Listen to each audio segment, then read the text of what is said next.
आप देख रहे प्रश्नकाल। आज हम बात कर रहे हैं महाराष्ट्र की सियासत की, बीएमसी चुनावों की। जी हां, बीएमसी चुनाव के पहले शिवसेना यूबीटी गुट के नेता उद्धव ठाकरे और महाराष्ट्र नवनिर्माण सेना के राज ठाकरे ने हाथ मिला लिया है। दोनों ने बीएमसी चुनाव साथ लड़ने के संकेत दिए। चचेरे भाइयों के साथ आने के सवाल का जवाब देते हुए महाराष्ट्र के मुख्यमंत्री देवेंद्र फडणवीस ने कहा, ये लोग ऐसा माहौल बना रहे हैं मानो रूस और यूक्रेन आखिरकार एक दूसरे के साथ आ गए हों, मानो पुतिन और जेलेंस्की के बीच बातचीत हो गई हो। ये दोनों पार्टियां अस्तित्व के संकट से जूझ रही हैं। इन्होंने बार बार अपनी भूमिकाएं बदली हैं और जनता का भरोसा खो दिया है। इन लोगों ने तुष्टीकरण की नीति अपनाई और अपना वोट बैंक भी अब खो रहे हैं। फडणवीस ने कहा, ये अपना अस्तित्व बचाने के लिए एक साथ आए हैं। अगर ये पार्टियां अपने अस्तित्व को बचाने के लिए साथ आती हैं तो वो चुनाव नहीं जीत सकती। इन दोनों भाइयों के पास अब कोई विचारधारा नहीं बची है। वो अवसरवाद की राजनीति कर रहे हैं। राज ठाकरे और उद्धव ठाकरे 20 साल बाद साथ आए हैं। बीएमसी के चुनाव के तौर पर शिवसेना के पास आखिरी किला बचाने की चुनौती है, जबकि मनसे को महाराष्ट्र चुनाव में लगातार हार मिल रही है। दोनों नेताओं ने मराठी मानुष और मराठी अस्मिता के मुद्दे पर चुनाव लड़ने का इशारा किया है। दोनों ने चुनाव जीतने पर मराठी को ही मेयर बनाने का ऐलान किया। गठबंधन के तहत मनसे यानी महाराष्ट्र नवनिर्माण सेना को 65 से 70 सीटें और उद्धव ठाकरे की पार्टी को 145 से 150 सीटों पर चुनाव लड़ने का मन बन सकता है। सबसे पहले सियासी प्रतिक्रियाएं सुनिए, उसके बाद हम प्रश्नकाल की शुरुआत करने जा रहे हैं। देखिए, हाइप तो ऐसे क्रिएट की जा रही है मानो रशिया और यूक्रेन ही साथ में आ गया और जेलेंस्की और पुतिन बात कर रहे हैं। इस प्रकार की हाइप दो पार्टियां जो अपना अस्तित्व खोज रही है, जिन्होंने अपना अस्तित्व गंवा दिया है, जिन्होंने बार बार भूमिकाएं बदलकर लोगों के बीच अपने बारे में अविश्वास पैदा किया है, जिन्होंने तुष्टीकरण की नीति को अपनाकर एक प्रकार से अपना वोट बैंक खो दिया है, ऐसी दो पार्टियां साथ में आई है। बहुत ही बड़ा दिन है मुंबई के लिए, महाराष्ट्र के लिए, और जो भी इस महाराष्ट्र की भूमि के लिए लड़ रहे हैं उनके लिए, सबके लिए बड़ा दिन है। जब जब बीजेपी हारने की बात होती है, बीजेपी हारने वाली होती है, तब यही बात शुरू करते हैं धर्म के बारे में, जात के बारे में, भाषा के बारे में। खुद ने काम क्या किया है देश में, ये दिखाओ। मुझे लगता है कि उद्धव ठाकरे और राज ठाकरे ये दोनों भाई थे और ये दोनों ने एक साथ आना चाहिए, ये भूमिका बाला साहब ठाकरे जी की थी। एक तो बाला साहब ठाकरे जी को धक्का देकर राज ठाकरे जी शिवसेना से बाहर आए थे और उन्होंने महाराष्ट्र नवनिर्माण सेना बनाई थी। तो बाला साहब ठाकरे जी को बहुत बड़ा दुख हुआ था और उसके बाद अनेक बार बाला साहब ठाकरे जी की इच्छा थी कि उद्धव ठाकरे राज ठाकरे ने एक साथ आना चाहिए। देखिए, इतिहास रचा जाएगा क्योंकि महायुति की विजय होगी। ये महाविनाश अगाड़ी का कुछ बचेगा ही नहीं। एक ढंग से आप देखें तो स्वार्थ के लिए आप कुछ भी कर सकते हैं, अलायंस जोड़ सकते हैं और फिर बड़ी बड़ी बातें करते हैं मराठी मानुस के लिए। मैं पूछना चाहती हूँ, आपने मराठी मानुस, मराठी अस्मिता के लिए किया क्या? राज ठाकरे से उद्धव ठाकरे कितना हाथ मिला ले, कुछ हाथ आने वाला नहीं है। ये परिवारवादी लोग हैं और परिवार में अगर दो कजन इकट्ठे हो गए हैं तो क्या होने वाला है। अभी तो बुरा हाल हुआ पूरे महाराष्ट्र के अंदर उद्धव सेना का, और अगर ये इकट्ठे भी हुए हैं तो खबरों में रहेंगे, चर्चा में रहेंगे, लेकिन वोट तो हमारे गठबंधन के साथ है। नंबर शेयरिंग जो होता है वो व्यापार होता है राजनीति में। आपको इतना सीट शेयरिंग, ये व्यापार है। यहाँ भाइयों में व्यापार नहीं है, ये फैमिली है। तो आपने प्रश्नकाल में सियासी प्रतिक्रियाएं सुन ली, अब आज के सवाल सुन लीजिए। जी हां, प्रश्नकाल के सवाल जिन पर हम अगले घंटे डिबेट करने वाले हैं। सवाल नंबर 1, क्या राज उद्धव सिर्फ बीएमसी चुनाव के लिए साथ आए हैं? क्या यह चुनावी गठजोड़ है? क्या फायदे का गठजोड़ है? प्रश्नकाल का सवाल नंबर 2, जिस पर हम चर्चा करेंगे डिबेट में, क्या राज उद्धव के बीच मतभेद अब खत्म हो गए हैं या कुछ वक्त के लिए दोनों भाई साथ आए हैं, मतभेद फिर से उभर कर सामने आ सकते हैं? प्रश्नकाल का सवाल नंबर 3, प्रश्न नंबर 3, जिस पर हम चर्चा करने वाले हैं, क्या बीएमसी चुनाव के बाद दोनों का गठबंधन खत्म हो जाएगा? यह बहुत अहम सवाल है, इस पर हम सवाल जवाब जरूर करेंगे। और प्रश्नकाल का प्रश्न नंबर 4, जिस पर हम डिबेट में सवाल पूछेंगे, राज उद्धव के साथ आने से क्या बीजेपी को बड़ा नुकसान होने वाला है बीएमसी चुनाव में और आने वाले चुनावों में भी? और प्रश्नकाल का सवाल नंबर 5, क्या एकनाथ शिंदे पर दबाव बनाने के लिए दोनों भाई साथ आए हैं?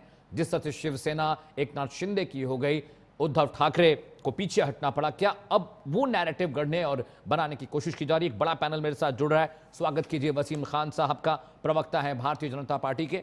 वसीम भाई, बहुत बहुत स्वागत है प्रश्नकाल में आपका। डॉक्टर पवन डोंगरे आपको दिख रहे हैं स्क्रीन पर, प्रवक्ता है कांग्रेस पार्टी के, आपका भी बहुत बहुत स्वागत है डॉक्टर पवन। मसूद जिलानी साहब मेरे साथ है, प्रवक्ता है शिवसेना यूबीटी के, जिलानी साहब आपका भी बहुत बहुत स्वागत है। बिज्जू शिंदे मेरे साथ है, प्रवक्ता है शिवसेना शिंदे गुट के, बिज्जू जी आपका भी बहुत बहुत स्वागत है। सबसे पहला सवाल मैं बीजेपी प्रवक्ता से करूंगा। वसीम भाई, मुझे एक बात बताइए कि आज देवेंद्र फडणवीस ने बहुत अहम बात कही कि ये दोनों भाई हैं, कोई विचारधारा नहीं है, कोई नैरेटिव नहीं है, कोई विजन नहीं है, ये अपना अस्तित्व खो चुके हैं, सियासी जमीन इनकी खत्म हो चुकी है, अब ये अपने स्वार्थ के लिए, तुष्टीकरण के लिए साथ आ रहे हैं। लेकिन शिवसेना की जो लेगेसी है, चाहे भले एकनाथ शिंदे शिवसेना को अपने पास रखे हुए हैं, वो ऑफिशियली इसके नेता हैं, मालिक हैं कह लीजिए, लेकिन जो लेगेसी है वो तो ठाकरे परिवार की है। दोनों के साथ आने से क्या कुछ बदलता दिख रहा है? क्या बीजेपी को नुकसान होने जा रहा है बीएमसी चुनाव में? वसीम भाई।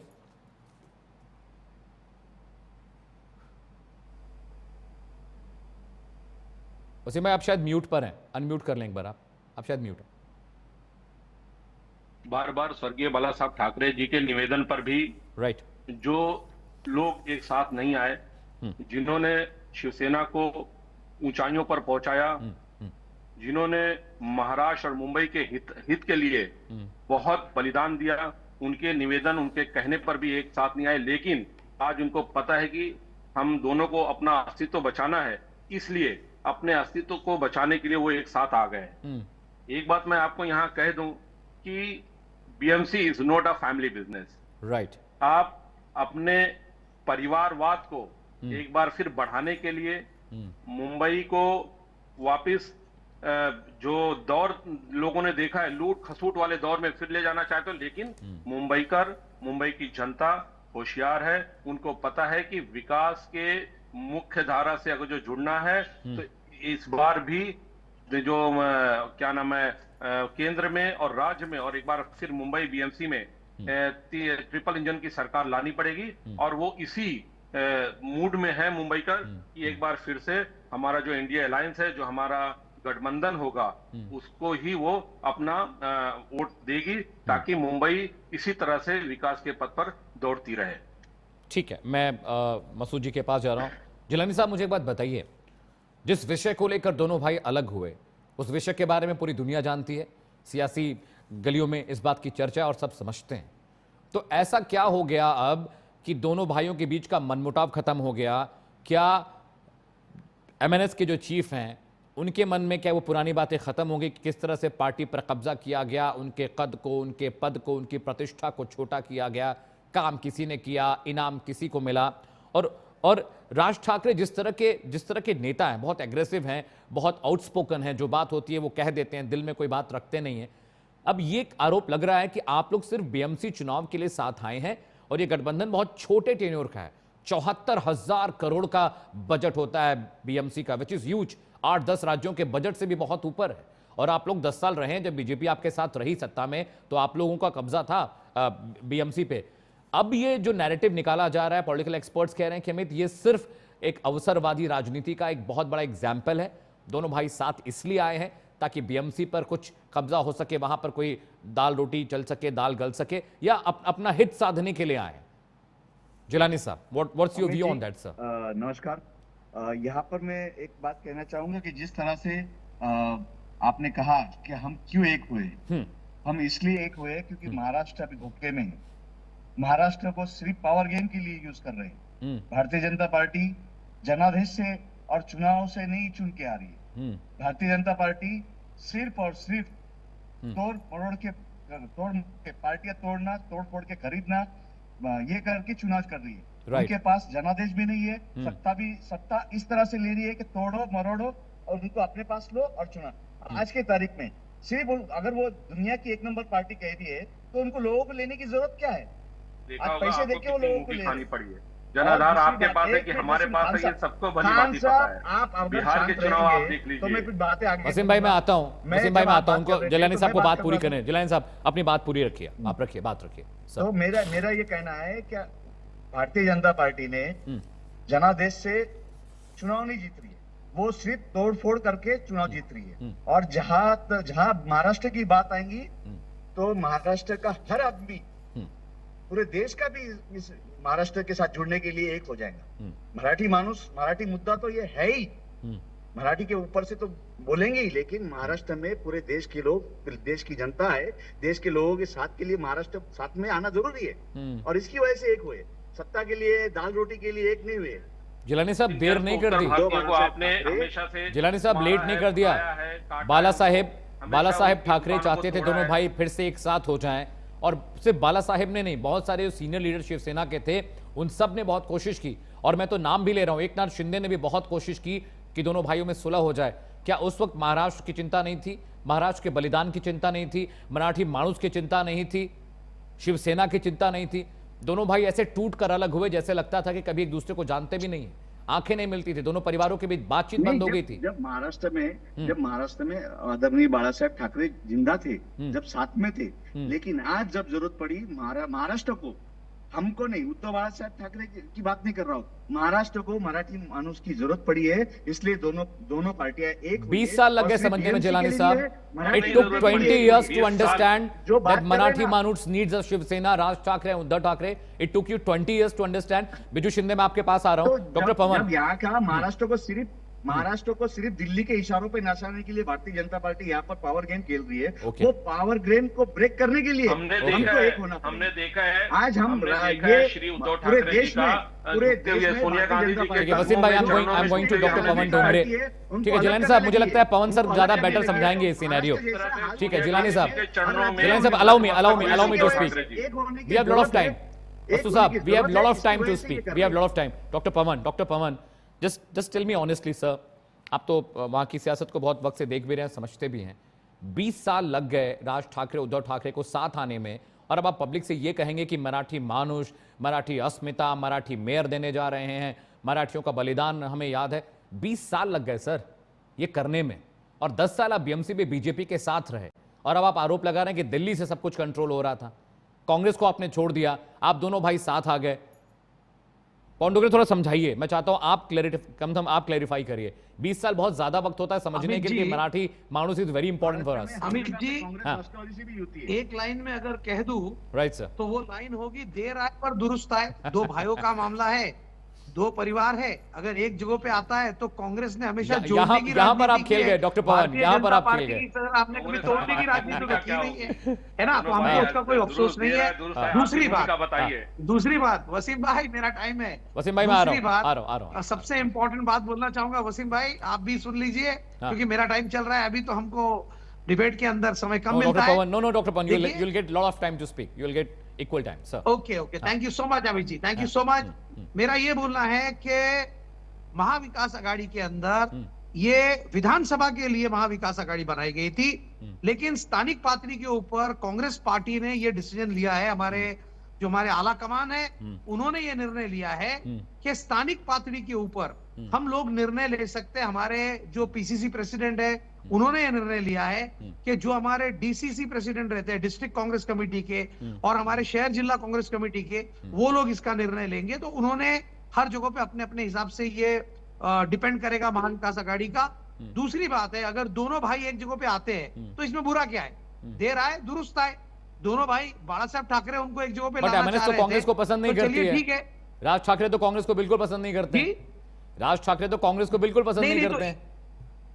आइडियोलॉजी के लिए, इसके लिए तो कांग्रेस पार्टी आज इंडिविजुअल इलेक्शन जो लड़ रही है बॉम्बे में, ये हमारे पार्टी के जो नेता है वर्षा गायकवाड़ जी, उनका ये निर्णय है कि आइडियोलॉजी की लड़ाई है, और आइडियोलॉजी की लड़ाई के ऊपर वो बॉम्बे में उन्होंने जो निर्णय लिया है वो इन दोनों के साथ में नहीं जा रहे हैं। क्योंकि उद्धव ठाकरे जी अगर राज ठाकरे साहब के साथ में ज्वाइन होते हैं तो पहले से कहा गया था कि भाई ये विचारधारा की लड़ाई है, और जो विचारधारा उन दोनों भाइयों की मिलके है, अभी आज राइट नाउ जो राज ठाकरे जी की विचारधारा है, तो डेफिनेटली कांग्रेस उसके साथ में विचारधारा के ऊपर नहीं थी। इसके लिए पहले ही कांग्रेस ने निर्णय लिया था कि वो इंडिविजुअल लड़ेंगे, और बॉम्बे चुनाव वर्षा गायकवाड़ जी कांग्रेस इंडिविजुअल लड़ रहा है, ये आपके सामने है। हमारे दूसरे सहयोगी दल हमारे साथ जुड़े हुए हैं, ये पहले से तय था। रही मुद्दा आपने जो प्रश्न पूछा था कि भाई ये दोनों एक जगह पे आए हैं तो डिले हुआ, देर आए पर दुरुस्त आए। Take the graphics. आमची मुंबई ठीक है, मैं बिजू शिंदे के पास डॉक्टर डोंगरे। अरे आपली मुंबई है वसीम भाई, मुंबई आपली है। महाराष्ट्र में रहने वाले हर आदमी की मुंबई है और भारत में रहने वाले आदमी की हर आदमी की मुंबई है। ठीक है, बिजू शिंदे के पास जा रहा हूँ। नहीं बांटते, हम देश को नहीं बांटते, हम जाति धर्मों को नहीं बांटते वसीम भाई। मैं आ रहा हूँ बिजू जी, आपके मुंबई सबकी है, आपकी मेरी सबकी। आप अभी भी मुंबई को एक्सेप्ट नहीं कर पा रहे हो। आप बॉम्बे बोल रहे हो या तो मुंबई बोल ठीक है, ठीक है doctor Pavan Dogre, I go across towards Shiv Sena Shinde good. Biju Shinde मेरे साथ है। जिलानी साहब please I come to you. Jilani साहब I come to you sir, please give me a minute. अब बिजू शिंदे मुझे एक बात बताइए, उद्धव ठाकरे साहब ने बहुत कोशिश की एकनाथ शिंदे गुट को कमजोर करने की, शिवसेना को कमजोर करने के, लेकिन जिस तरह से एकनाथ शिंदे ने एक परिपक्व राजनीतिक एक परिपक्व पॉलिटिशियन की तरह सब चीजें मैनेज की, विधायकों को इंट्रैक्ट रखा, साथ रखा, और जिस वजह से शिवसेना उनको मिली, चुनाव चिन्ह मिला, वो कोर्ट का फैसला था, वो सुप्रीम कोर्ट का फैसला था, इलेक्शन कमीशन का फैसला था। आप अपने हक की लड़ाई लड़ी और आपको मिला। अब ये दोनों भाई साथ आए हैं क्योंकि अकेले इनको पता है कि एकनाथ शिंदे का ये कुछ नहीं बिगाड़ सकते। पॉलिटिकल जो वेंडेटा है, पॉलिटिकल जो एजेंडा है, जो पॉलिटिकल नैरेटिव है, क्योंकि मराठी मानुस समझता है एकनाथ शिंदे की वैल्यू क्या है महाराष्ट्र की सियासत में, राज ठाकरे की वैल्यू क्या है, उद्धव साहब की वैल्यू क्या है। मुझे लगता है भाई एकनाथ शिंदे को थोड़ा फ्रेजाइल करने के लिए दोनों भाई साथ आ रहे हैं, क्योंकि अकेले तो कुछ हो नहीं सकता। बिजू शिंदे जी। देखिए, सबसे पहले तो अगर दो परिवार साथ में जुड़ रहे हैं, दो भाई साथ में आ रहे, तो एक अच्छी बात है, एक अच्छी पहल है। लेकिन उसके पीछे का विचारधारा क्या है वो भी एक मायने रखती है। अगर ये पहले बीएमसी चुनाव के पहले, जैसे 2007 से 2007 हो गया, 2009 हो गया, 2012 हो गया, 2014 हो गया, हर बार मनसे और शिवसेना ने एक दूसरे को काटने का ही काम किया। तो अभी जब ये महानगर पालिका का चुनाव आया है, तब जो दोनों भाई जो अगर एक साथ आ रहे, तो एक मैसेज यही जाता है कि ये सिर्फ सत्ता के लिए, सत्ता पाने के लिए साथ में आए और एकनाथ शिंदे साहब को निष्प्रभ करने के लिए आए। जबकि एकनाथ शिंदे साहब ने आने के बाद में जिस तरीके से एक एक नए नए निर्णय लिए, जिसमें लाडली बहन योजना आती है, बहुत सारे निर्णय उन्होंने लिए, इंस्टेंट डिसीजन लेके खुद रोड के ऊपर खड़े रह के 24 आवर वो काम करते, वो एक बेनिफिट। और एक जनता ने देखा कि एक सही मुख्यमंत्री कैसा होना चाहिए, कि सही नेता कैसा होना चाहिए। राइट। तो जनता ने देखने के बाद में जनता शिंदे साहब के साथ में जुड़ गई। अभी आपने देखा रहेगा कि जो पिछले हिवाली अधिवेशन में क्लस्टर डेवलपमेंट, उसके बाद पागड़ी के ऊपर उन्होंने बहुत सारे डिसीजन लिए जो बहुत जरूरी थे। यही डिसीजन अगर उद्धव साहब जब सत्ता में थे तब लेते तो एक अलग मैसेज जाता। आज अगर आप देखेंगे तो मुंबई में मराठी आदमी, मराठी मानुस जो है वो आज मुंबई के बाहर गए, बदलापुर, डोंबिवली, अंबरनाथ, वेस्टर्न साइड, ऐसे साइड में आज मुंबई से मराठी आदमी का टका बहुत कम हो गया। और उसके पीछे यही जो कुछ धोरण है, जो नीतियां है, जो पहले लानी चाहिए थी, अगर यही नीतियां पहले आती तो शायद आज मुंबई का मराठी टक्का जो है वो शायद ज्यादा रहता। आज जो कम है वो उसी की बदौलत है। तो शिंदे साहब ने वो देखा कि मराठी मानुस जो मुंबई से बाहर जा रहा है वो रुकना चाहिए, और जो बाहर गया हुआ मराठी मानुस है वो मुंबई के भीतर फिर से आना चाहिए। उनकी जो घोषणा है वो घोषणा लोगों को भाई, मराठी आदमी को भाई, और इसलिए सब मराठी आदमी शिंदे जी के साथ में है। वसीम भाई, एक चीज और भी मैं समझना चाह रहा था, मैं जाऊंगा कांग्रेस के पास भी ये बात समझने के लिए कि पिछले 6 महीने से राज ठाकरे और उद्धव ठाकरे के बीच मुलाकात, मेल मिलाप की बात आ रही है, और इस बीच जब देवेंद्र फडणवीस मुलाकात कर लेते हैं राज ठाकरे से तो मीटिंग टल जाती है, प्रेस कॉन्फ्रेंस टल जाती है, गठबंधन का मसला टल जाता है।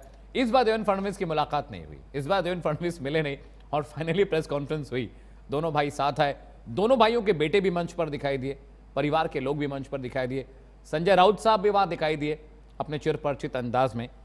ये जो गठबंधन बन रहा है, ऐसा लगता है कि वसीम भाई ये सिर्फ बीएमसी चुनावों के लिए है। 74,000 करोड़ की बीएमसी है, 8-9 राज्यों का टोटल जो बजट होता है अकेले बीएमसी का बजट होता है।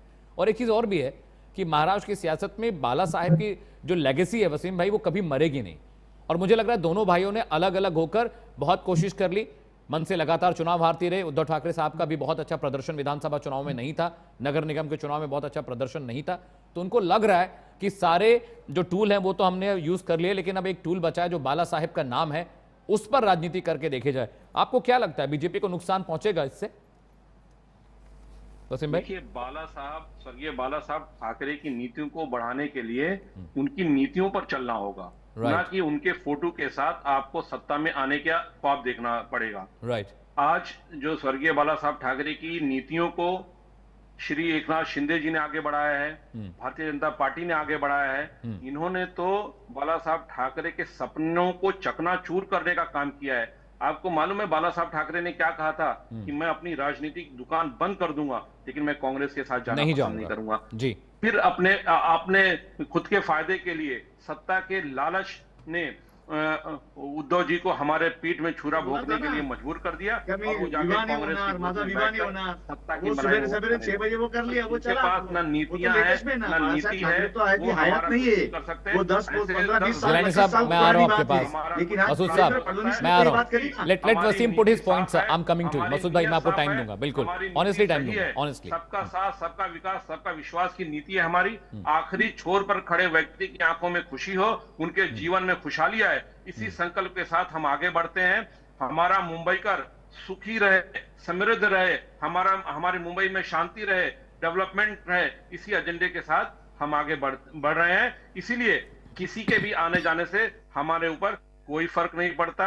आपने देखा हाल ही के दिनों में इनका पूरे महाराष्ट्र में लोकल चुनाव में क्या हालत हुई है। आज आप दहाई का आंकड़ा भी नहीं पार कर पा रहे। आपकी ये मजबूरी है कि आप उनके साथ को आना पड़ा, आपकी मजबूरी थी, ना कि आप मुंबई करों के हित की बात करते हैं। अगर जो मुंबई के हितों के बारे में आप सोचते, अगर जो मुंबई को आप अच्छा बनाने की कोशिश करते, तो स्वर्गीय बाला साहब ठाकरे जी ने जो सपना देखा था और अपने जीवित रहते उन्होंने उस सपने को साकार भी किया, आप उन्हीं के सपने को आगे बढ़ाते। लेकिन धन्यवाद है, मुंबई करों को धन्यवाद देना चाहिए कि देवेंद्र फडणवीस जी की और शिंदे जी की एक अटूट जोड़ी, जो दो राम लक्ष्मण की जोड़ी ने उनके सपनों को साकार करने का संकल्प लिया और आज देखिए किस तरह से मुंबई विकास के पथ पर दौड़ रही है। मुंबई के विकास में कोई दखल अब नहीं दे सकता है। मुंबई करों को यह पता है कि अगर जिस तरह से मुंबई आर्थिक राजधानी है पूरे देश की, और उसको और आगे बढ़ाने के लिए केवल और केवल देवेंद्र जी और शिंदे जी ही आगे बढ़ा सकते हैं, और उसी मन के साथ मुंबई कर आगे बढ़ रहा है। आप देखिए, हम बीएमसी में 150 से ज्यादा सीटें जीतेंगे और हमारा मेयर होगा, हमारा मराठी भाई जो है आखिरी छोर पर है, जिसको तकलीफ है, उसकी हम तकलीफों को दूर करेंगे और हम अपनी सत्ता बनाए रखेंगे। और ट्रिपल इंजन की सरकार है, मैं इनकी बात काटना चाहूंगा। ये आर्थिक राजधानी बोल रहे हैं ना, मसूद भाई एक ब्रेक के लिए जा रहा हूं। लिसन टू मी मसूद भाई, एक ब्रेक के लिए जा रहा हूं। ब्रेक के बाद मैं आपके पास आऊंगा, फिर मैं डॉक्टर पवन डोगरे के पास जाऊंगा, क्योंकि विकास की बात अगर हो रही है तो पवन साहब से बेहतर मुंबई के विकास, महाराष्ट्र के विकास पर कोई बात नहीं कर सकता। प्रश्नकाल में वक्त एक ब्रेक का है, लेकिन ब्रेक के बाद हम प्रश्नकाल के जब दूसरे हिस्से में आएंगे तो हम बात करेंगे क्या मराठी अस्मिता, मराठी मानुस और बीएमसी का भारी भरकम बजट है जो दोनों भाइयों को साथ लेकर आया है, और बीजेपी को कैसे डंट लग सकता है, इस पर चर्चा करेंगे। छोटा सा ब्रेक ले रहे हैं, कहीं जाएगा नहीं, प्रश्नकाल लगातार जारी।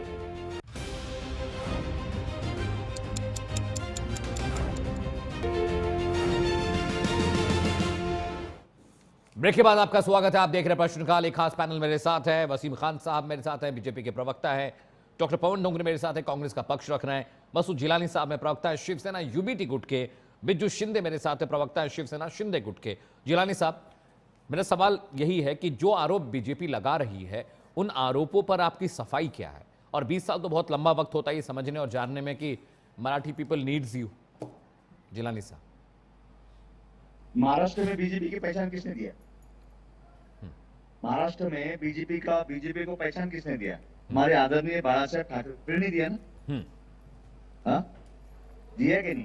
तो ये बताना ये काम है कि जिस तरह से आज बीजेपी तोड़फोड़ का राजकारण करके, क्योंकि उद्धव बाला साहेब ठाकरे पूरे देश में महाराष्ट्र में पूरे 5 नंबर के मुख्यमंत्री में 1 नंबर आए थे कोविड काल में, ये बात उनको कहीं लग गई और आगे चल के शिवसेना भारतीय जनता पार्टी के लेवल में ना आ जाए करके कोई ना कोई कारण करके सिर्फ और सिर्फ शिवसेना को नाकामयाब करने के लिए इस तरह के शिवसेना तोड़ने का काम कर रही है। वसीम खान साहब, आप पहले हमारी बात सुन लीजिए। आप जब बात कर रहे थे तब हम नहीं बोल रहे थे, अब जब आप बात करेंगे तो फिर हम बोलेंगे।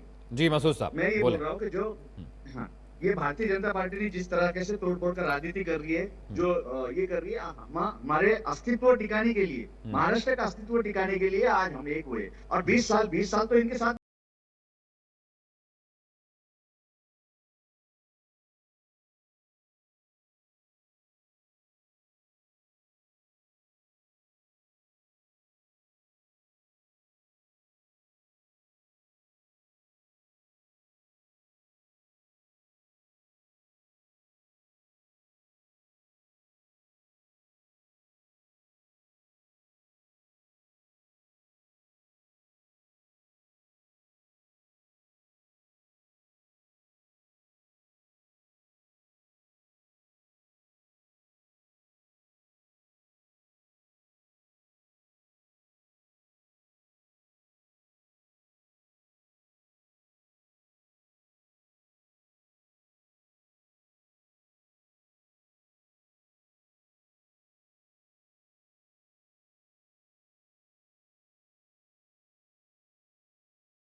वो जनता के कामों में लगने से ज्यादा ये सिर्फ सरकारी योजना बताने के ऐड में ज्यादा इनका खर्चा हो रहा है, वो चीजें नहीं दिख रही इनको। ठीक है डॉक्टर पवन डोंगरे, एक बात तो ये है कि इस सियासी उठापटक में हर कोई अवसर ढूंढ रहा है और मुझे लगता है कांग्रेस भी अवसर ढूंढ रही है, क्योंकि जैसे आपने कहा कि दो भाई साथ आ रहे हैं तो ये अच्छी बात है। क्या आप अपना राजनीतिक भविष्य देख रहे हैं? अगर राज और उद्धव साथ आए हैं महाराष्ट्र में तो आपको लगता है कि कांग्रेस का राजनीतिक भविष्य इन दोनों भाइयों के साथ है? आपको लग रहा है अभी भी? अमित जी देखिए, कांग्रेस एक विचारधारा है। कांग्रेस ने देश के स्वतंत्रता के अंदर अपना रोल अदा किया है, राइट, और कांग्रेस ने देश को खड़ा किया है। आज भारत जिस स्थिति के अंदर है, भले पिछले 14 साल में बीजेपी अपना काम कर रही है, लेकिन कांग्रेस ने किए हुए कामों के उद्घाटन इन्होंने बहुत सारे किए हुए हैं। अगर आप देखेंगे कि भारतीय जनता पार्टी ने सिर्फ तोड़फोड़ की राजनीति की है, नाम बदलने की राजनीति की। मैं देखिए पिछले कुछ मिनट पहले बात कर रहा था तो वसीम भाई परेशान हो रहे थे, बोल रहे थे आप बंबई बोल रहे हैं, आप मुंबई बोलिए। अरे वसीम भाई, कांग्रेस ने कभी भी नाम की राजनीति नहीं की है। कांग्रेस किसी भी शहर का नाम नहीं बदलता है, कांग्रेस किसी भी राज्य का नाम नहीं बदलता है। मैं तो शुक्रगुजार हूँ ऊपर वाले का कि आज देवेंद्र फडणवीस जी ये राज साहब से मिल नहीं पाए, अदरवाइज ये वो होने नहीं देते थे। कांग्रेस सिर्फ योजनाओं का नाम बदलती है कभी कभी से भी। डॉक्टर पवन, कांग्रेस सिर्फ योजनाओं का नाम बदल देती है, नरेगा को मनरेगा कर देती है। थोड़े बहुत परिवर्तन आप करते हैं, ज्यादा नहीं, थोड़े से। अमित भाई, कांग्रेस ने आजादी का रोना जो रोना है, कांग्रेस ने आजादी जरूर दिलाई, लेकिन 60-65 साल भारतीय जनता पार्टी कर रही बनाए रखा और अब मैं बोलूंगा ये भारतीय जनता पार्टी खुश तभी होगी जब अदानी अंबानी का कोलिजन इनके सामने आएगा, तब इनके चेहरों पर खुशी आ जाएगी। ये सचमुच में क्रिसमस मनाने लगेंगे। कब? जब अदानी अंबानी के समूह एक साथ आ जाए। इनको दो भाई एक साथ आए ये नहीं चलेगा, लेकिन इनके जो लाडले हैं अदानी और अंबानी, अगर वो एक साथ आ जाए तो भारतीय जनता पार्टी के खेमे में खुशियों की लहर आ जाएगी। लेकिन राज ठाकरे और उद्धव ठाकरे दो भाई है, अगर वो एक जगह पे आते हैं तो इनको तकलीफ है आज भी।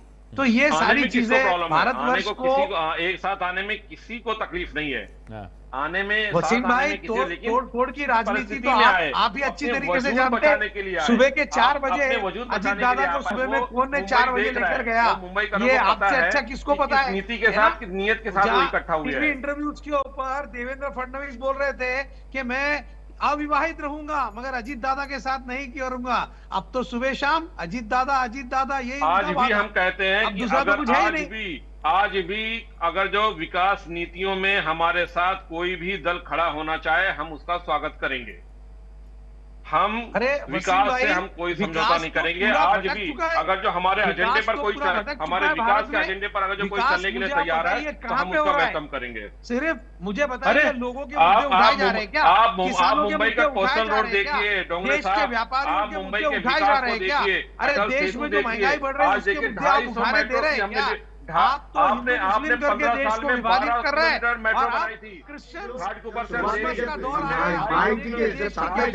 ठीक है, बिज्जू शिंदे के पास जा रहा हूँ। ठीक है doctor Dongre, point check in sir, point check. Jilani sahab, मैं बिज्जू शिंदे के पास जा रहा हूँ। बिज्जू जी, ठीक है। बिज्जू जी मुझे एक बात बताइए, देश में 3 राज्यों में कांग्रेस की सरकार है, तेलंगाना, कर्नाटका और पहाड़ों में एक राज्य है हिमाचल प्रदेश। कर्नाटक में सरकार अब गिरेगी तब गिरेगी, इसे लेकर उहापोह की स्थिति बनी हुई है। महाराष्ट्र की सियासत में कांग्रेस की भूमिका आप कैसे देख रहे हैं?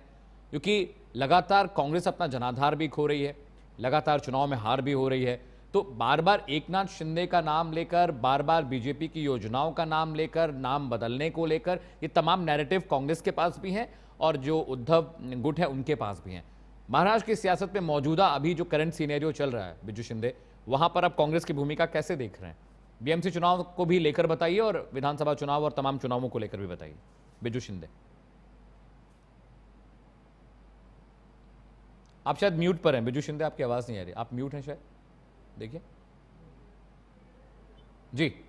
वैसे देखा जाएगा तो कांग्रेस अपने देश की सबसे पुरानी पार्टी है और एक अलग विचारधारा लेके वो देश में हमेशा से राजनीति करती आई है। राइट। लेकिन बदलते जमाने के साथ में, बदलते लोगों के साथ में, नई पीढ़ी के साथ में कांग्रेस अपने आप को जोड़ नहीं पाई। इस तरीके से भारतीय जनता पार्टी हो गई, शिवसेना हो गई, जिस तरीके से वो अपने आप को ढालती गई नए जमाने के साथ में, नई पीढ़ी के साथ में, नई सोच के साथ में, कांग्रेस तो वैसे अपने आप को ढाल नहीं पाई और इसीलिए आज कांग्रेस की ये जो हालत है, आज भी कांग्रेस ग्राउंड लेवल पे नहीं चल रही है। कांग्रेस एक अलग ही लेवल पे चल रही है। ग्राउंड में क्या चल रहा है, नीचे जनता को क्या चाहिए, नई पीढ़ी को क्या चाहिए, इसके ऊपर कांग्रेस आज भी कुछ अपना रवैया सीधा नहीं कर पा रही है। इसलिए कांग्रेस की आज ये हालत है और कांग्रेस को डुबाने में और किसी की जरूरत नहीं है। कांग्रेस के खुद के लोग ही अपने आप में झगड़ा कर करके एक दूसरे के डुबाने के पीछे रहते, इसलिए बाकी किसी पार्टी को और कुछ करने की जरूरत है ही नहीं। वो अपने आप ही अपने आप को तोड़ते मरोड़ते हैं और यही हालत आपने देखा रहेगा कि जैसे आपने बोला अभी कि कर्नाटक में अब जाएगी तब जाएगी, ये जो हालत है ये उनके आपसी रंजिश है और आपसी रंजिश के चलते वो अभी भी समझ नहीं पा रहे कि हमें क्या करना चाहिए, पार्टी के नाते किस तरीके से करना चाहिए, जनता को क्या चाहिए, नई पीढ़ी को क्या चाहिए, उस तरीके से अपने आप को कनेक्ट नहीं कर पा रही, जोड़ नहीं पा रही है और यही हालत आज कांग्रेस की है। इसलिए कांग्रेस आज पिछड़ रही है हर जगह पे।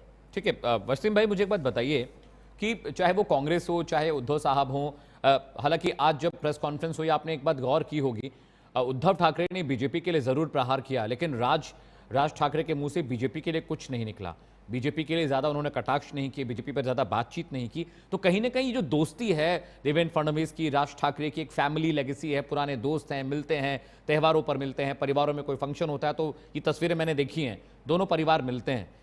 अब एक तो मन मारकर ऐसा लगता है कि राज ठाकरे मन मारकर उद्धव के साथ गए हैं, क्योंकि बीजेपी के खिलाफ वो जाने का उनका बिल्कुल मनोस्थिति नहीं है, वो कांग्रेस को पसंद नहीं करते और साथ में आना बार बार ये कहा जाता है, बार बार जब भी देखिए तो ये एग्जाम्पल दिया जाता है कि बीजेपी एकनाथ शिंदे को कमजोर कर रही है, शिवसेना को कमजोर कर रही है, उस पार्टी को खा जाएगी, उनका औचित्य खत्म हो जाएगा, उनका सिग्निफिकेंस महाराष्ट्र की सियासत में खत्म हो जाएगा। और ये नैरेटिव पिछले 1-1.5 साल से लगातार जो विपक्ष है वो कर रहा है। लेकिन मुझे और बाकी जो पॉलिटिकल एनालिस्ट है वो कह रहे हैं हाँ थोड़ा बहुत मनमुटाव हो सकता है। एकनाथ शिंदे एक बड़े कद के पद के नेता है और बहुत सीनियर लीडर हैं और जमीन से जुड़े हुए हैं, तो कभी ना कभी मनमुटाव होता है, डिसएग्रीमेंट्स होते हैं। लेकिन अब ये कहना कि बीजेपी खत्म कर देगी शिवसेना को, एकनाथ शिंदे खत्म हो जाएंगे, बाकी राज्यों में भी बीजेपी ये करती है, बिहार के लिए ये कहा गया कि नीतीश कुमार मुख्यमंत्री नहीं बनेंगे, नीतीश कुमार की पार्टी खत्म हो जाएगी, लेकिन सब कुछ उलट हुआ, बम्पर जनादेश आया, वो फिर से सीएम है और पार्टी ठीक से चल रही है, एनडीए गठबंधन वहां ठीक से काम कर रहा है।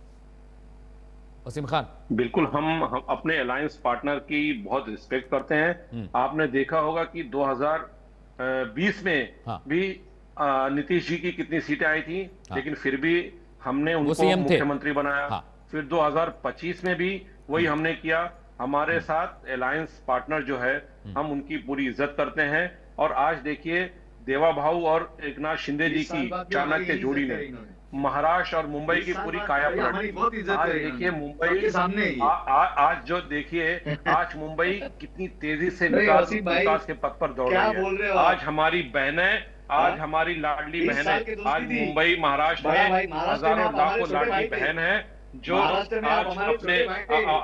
अपना पॉकेट खर्च अपना पॉकेट खर्च ले रही हैं और अपने पति के साथ कंधे से कंधा मिलाकर आगे बढ़ रही है।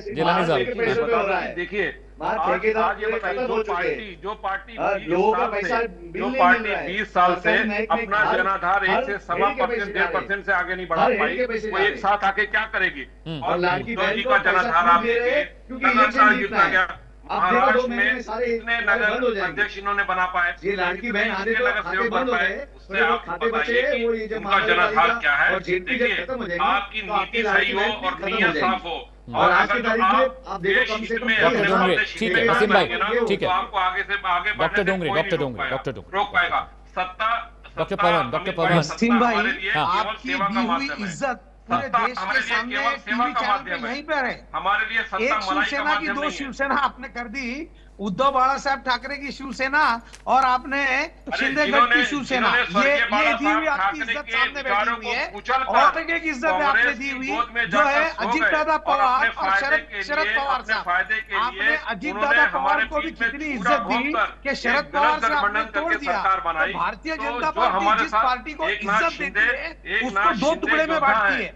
हम तो भाग्यशाली है कि हमारे तरफ विरोधी समझते हैं, अन्यथा मुंबई को या महाराष्ट्र को मुझे तो इतनी आश्चर्य लगता है भारतीय जनता पार्टी की, पूरे देश के आप टुकड़े कर रहे हैं। मैं जिलानी साहब के पास जा रहा हूं, एक क्लोजिंग कमेंट किया। Doctor Pavan, I am very sorry, I am left with no time sir, I am very sorry. Jilani साहब, this is last minute to you, I am giving you. 1 minute मैं आपके दे रहा हूं, बिज्जू जी के पास जाऊंगा 1 मिनट के लिए।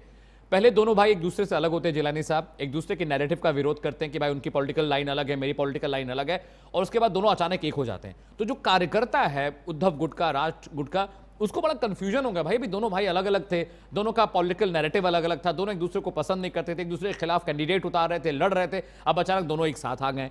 तो कहीं ना कहीं कंफ्यूजन कार्यकर्ताओं के अंदर भी तो जाएगा, और इसका फायदा मुझे लगता है बीजेपी को और शिवसेना को मिलेगा महाराष्ट्र में। जिलानी साहब, बिल्कुल नहीं। महाराष्ट्र में शिवसेना और मनसे के कार्यकर्ताओं को तो खुशी हुई है कि महाराष्ट्र के लिए शिवसेना और मनसे एक हुई है। और ये तो हमारे कार्यकर्ता 20 साल से चाहते कि राज ठाकरे वापस से शिवसेना में आ जाए। हाँ। लेकिन युति, चलो युति में सही, लेकिन आज उद्धव बाला साहब ठाकरे और राज ठाकरे एक हुए और महाराष्ट्र में 101% मराठी माणूस महापौर बनेगा और हमारा बनेगा। ठीक है Viju Shinde, closing comment 1 minute में आपको दे रहा हूं। अब यहां से शिंदे साहब, एकनाथ शिंदे, देवेंद्र फडणवीस, ये जो जोड़ी है बहुत कैरिस्मेटिक जोड़ी है महाराष्ट्र की सियासत में, सब कुछ ठीक रहता है, आप दोनों इंटैक्ट रहते हैं। तो मुझे लगता है बीएमसी चुनाव, लोकसभा चुनाव, विधानसभा चुनाव, ये विपक्ष के लिए बहुत मुश्किल है। चाहे शरद पवार साहब का भी पार्टी देख लीजिए, उनके खुद के बहुत करीबी अजीत दादा अब आप लोगों के साथ हैं, तो आप लोगों ने एक तरह से विपक्ष को बिल्कुल खत्म ही कर दिया। और मुझे लगता है कि अगर आप तीनों इंटैक्ट रहते हैं तो मुझे नहीं लगता कि राज और उद्धव के साथ आने से कोई बहुत बड़ा डिफरेंस, बहुत मेजर चेंज आपको देखने को मिलेगा बीएमसी में। विजू शिंदे,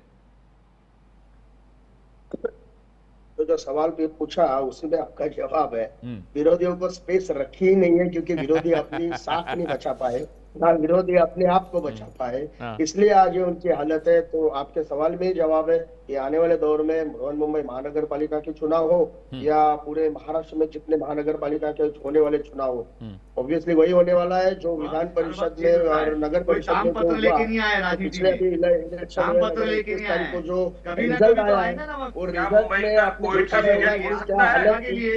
देखा हमारा लोकसभा सेकंड पे था, अजीत पवार करते थे, तो विरोधी बचे ही नहीं है। तो आने वाले महानगर पालिका के चुनाव में यही पिक्चर आपको दिखाई देगी।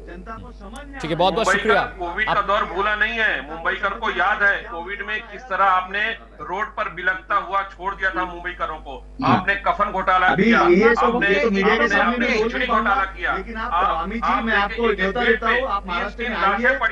चलिए, बहुत बहुत शुभकामनाएं जिलानी साहब आपको भी कि बहुत बहुत शुभकामनाएं कि दोनों भाइयों के साथ आने का पॉलिटिकल माइलेज आपको मिले। और जिस तरह से बीजेपी और एकनाथ शिंदे इंटैक्ट होकर काम कर रहे हैं, बहुत मुश्किल है कि बीएमसी चुनाव में ज्यादा कुछ हाथ लगे।